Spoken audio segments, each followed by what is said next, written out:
Gossip Girl fans, can you answer all 25 of these questions about Jenny Humphrey accurately and correctly?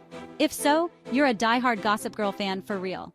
Jenny put herself out there in pursuit of true love a handful of times. But who was Jenny's first kiss on the show? Asher Hornsby, Damien Dalgard, Chuck Bass, or Nate Archibald? Pause here until you have your answer. Then press play when you think you've got it. Answer: Chuck and Jenny shared a couple of awkward yet consensual kisses before he tried to force himself on her on the rooftop at the Kiss on the Lips party.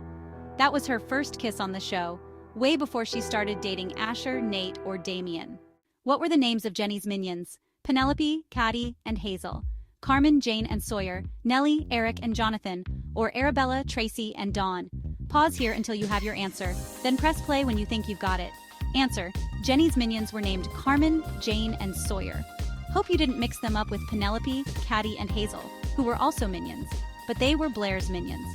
At another point on Gossip Girl, Jenny was friends with Nellie, Eric, and Jonathan, but they were never Jenny's minions. Jenny and Vanessa Abrams both had feelings for Nate Archibald, and they did a few shady things to each other along the way. How did Jenny sabotage Vanessa? Jenny encouraged Vanessa to wear a see-through dress. Jenny stole the letter Nate wrote for Vanessa. Jenny locked Vanessa inside a wine cellar. Or Jenny convinced Vanessa to move to the West Coast. Pause here until you have your answer. Then press play when you think you've got it. Answer: A true Gossip Girl fan knows Jenny set Vanessa up to wear a sheer gown to an event where she blasted direct light at Vanessa's body. Vanessa is the one who stole Nate's letter to Jenny. Blair Waldorf certainly loved to bully Jenny early on.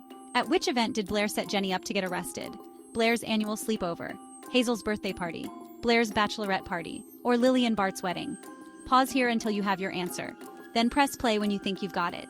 Answer: Blair's annual sleepover led to a game of truth or dare where Jenny was almost arrested for being caught inside Eleanor Waldorf's storefront. How did Jenny avoid getting arrested at Eleanor Waldorf's storefront? She faked a sprained ankle. She called Nate for help. She pretended to be Blair. Or she told the cops about the game of truth or dare. Pause here until you have your answer. Then press play when you think you've got it. Answer: Jenny was quick-witted enough to think on her feet when she faked her identity as Blair Waldorf with police officers. Jenny dated a gay guy named Asher Hornsby before finding out that he was using her to hide his sexual orientation. How exactly did Jenny first meet Asher? She saw him walking dogs. She saw him playing lacrosse. She saw him at her dad's art gallery. Or she saw him giving Dan a textbook. Pause here until you have your answer. Then press play when you think you've got it. Answer: The first time Jenny bumped into Asher, he was walking dogs on the sidewalk in the Big Apple. How did Jenny first meet Damien Dalgard? Jenny noticed him at a restaurant. Lily encouraged Jenny to give Damien a tour of the city. Jenny bumped into him on her way to Constance. Lily introduced Jenny and Damien at a luncheon. Pause here until you have your answer. Then press play when you think you've got it.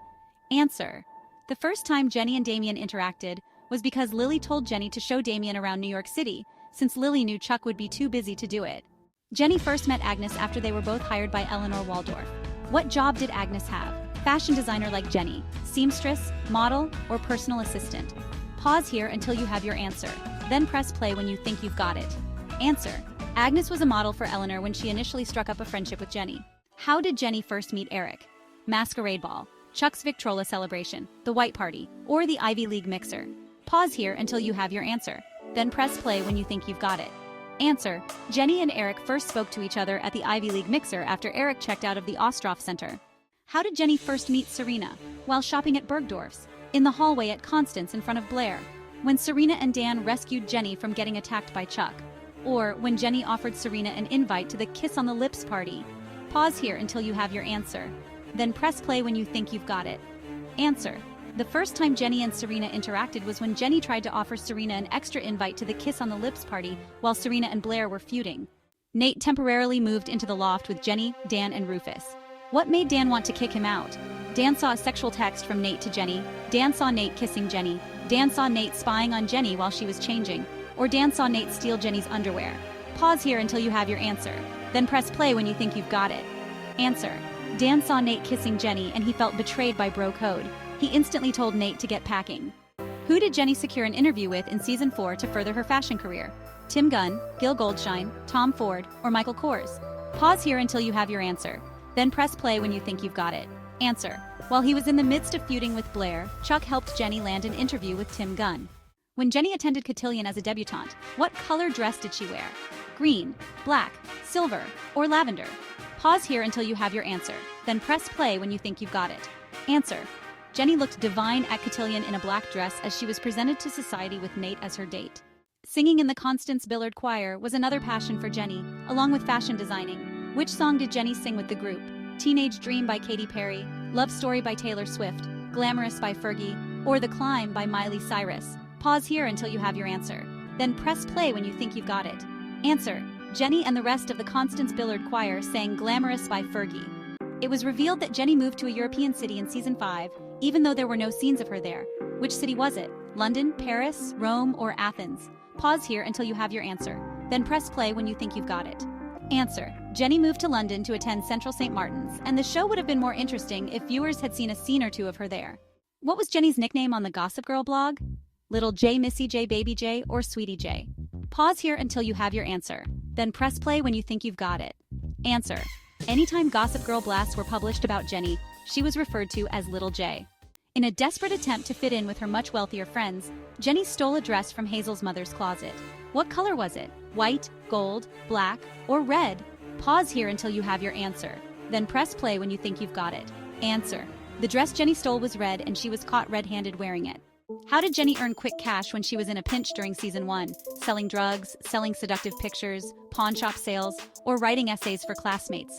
Pause here until you have your answer. Then press play when you think you've got it. Answer. Jenny would pawn her valuables at a pawn shop when she needed money in the first season of the show. She didn't start selling drugs until season 3. Where did Jenny move after she was banished by Blair? Stamford, Yonkers, Hudson, or Hoboken? Pause here until you have your answer. Then press play when you think you've got it. Answer. Jenny moved in with her mother in Hudson after Blair told her she wasn't welcome in Manhattan anymore. Jenny did not get along with her father, Rufus Humphrey. What was Jenny's biggest and most heartbreaking threat to Rufus? Filing for emancipation, getting pregnant with Nate's child, starving herself with an eating disorder, or bullying her own brother Dan? Pause here until you have your answer. Then press play when you think you've got it. Answer. Jenny attempted to file for emancipation from Rufus and her mother, Allison, because they weren't supportive of her career path in fashion. In Gossip Girl's finale, it's revealed that Jenny and Blair went into business together. What fashion line does Jenny create with Blair? Humphrey x Waldorf, J&B Styles B&J Apparel, or J by Waldorf? Pause here until you have your answer. Then press play when you think you've got it. Answer. In the finale, viewers can spot a J by Waldorf logo on Jenny's bag during Dan and Serena's wedding scene. Jenny missed her mom's event in season 1 to sew up Blair's ripped dress. So what event did she miss? Was it an art opening, a society award acceptance speech, maybe a coffee shop concert, or perhaps a flower exhibition? Pause here until you have your answer. Then press play when you think you've got it. Answer. Jenny promised she'd attend her mother's art opening, but when Blair accidentally ripped her dress at the cotillion, Jenny sewed the dress up as a way of trying to get on Blair's good side. She ultimately bailed on Allison because of that. A creepy photographer almost took nude photos of Jenny while she was friends with Agnes. What was his name? Melvin, Manuel, Max, or Marshall? Pause here until you have your answer. Then press play when you think you've got it. Answer. The photographer's name was Max, and he was definitely a weirdo for hanging out with underage girls. Damien pressured Jenny to have sex, but she ultimately swiped her V-card with Chuck. How old was she when she lost her virginity? 15, 16, 17, or 18? Pause here until you have your answer. Then press play when you think you've got it. Answer. Jenny loses her virginity at the end of season 3 when she's 16 years old. We know for a fact she was 16 because the episode titled 16-Year-Old Virgin was named in her honor just a few episodes prior when she almost lost her virginity to Damien. And Jenny tried to sabotage Nate and Serena's relationship multiple times. Which of these methods did she use? She sent a Gossip Girl blast of Serena asleep next to Dan. She convinced Nate that Serena was an alcoholic. She told Serena that Nate was secretly hooking up with Blair. Or she secretly blocked Serena's number on Nate's phone. Pause here until you have your answer. Then press play when you think you've got it. Answer. Jenny saw that Serena and Dan had innocently fallen asleep next to each other, and she took it as her opportunity to ruin Serena's relationship with Nate. She snapped a pic and sent it in as a Gossip Girl blast right away. How many of these questions about Jenny Humphrey did you get right? Let us know in the comment section.